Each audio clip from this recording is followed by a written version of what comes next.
آپ نے حدیث بارہا سماعت فرمائی ہوگی، نبی کریم صلی اللہ علیہ وسلم نے ارشاد فرمایا کہ کلکم راعٍ وکلکم مسئول عن رعیتہ، تم میں سے ہر شخص نگہبان ہے، اس سے اس کے ماتحت کے بارے میں برود قیامت سوال کیا جائے گا۔ ہم علماء کو کھڑا کیا جائے گا، لوگ ہمارے ہاتھ چومتے ہیں، تعریفیں کرتے ہیں، خدمت کرتے ہیں، پیار کا اظہار کرتے ہیں۔ اگر ہم نہ چاہیں، ہم کہیں کہ یار ہم بڑے اخلاص سے کام کر رہے ہیں، ہمیں کوئی بینیفٹ نہیں چاہیے، نہ چاہتے ہوئے بھی اللہ تعالیٰ ہزارہا وسائل بنا دیتا ہے کہ لوگ عزت دیتے ہیں اور محافل میں احترام حاصل ہوتا ہے۔ اب جو لوگ ہمارے ماتحت ہیں جیسے عوام، ہمارا معاملہ تو یہ ہوتا ہے کہ آپ اگر جیسے عوام تشریف فرما ہیں، آپ اپنے والدین کے ماتحت ہیں،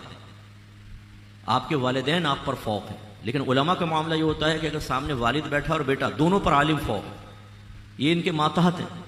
اور برود قیامت علماء سے اس کے بارے میں کویسچن ہوگا اصلاح معاشرہ کے سلسلے میں کہ جب آپ کو اتنے بینیفٹس دیے تھے تو آپ نے اس کے جواب میں کیا کیا۔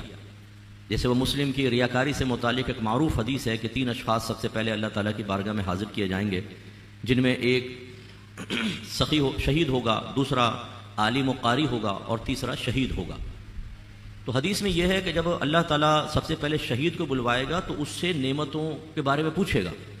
کہ میں نے تمہیں یہ نعمت دی تھی،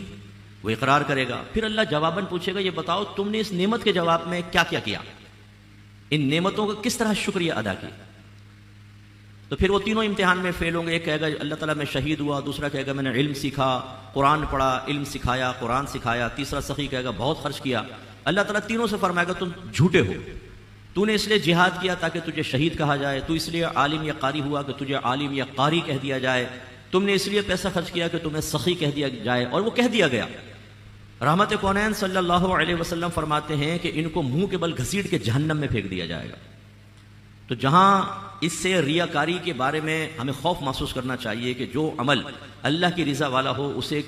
اللہ کی رضا کے علاوہ کسی چیز کے لیے نہ کریں۔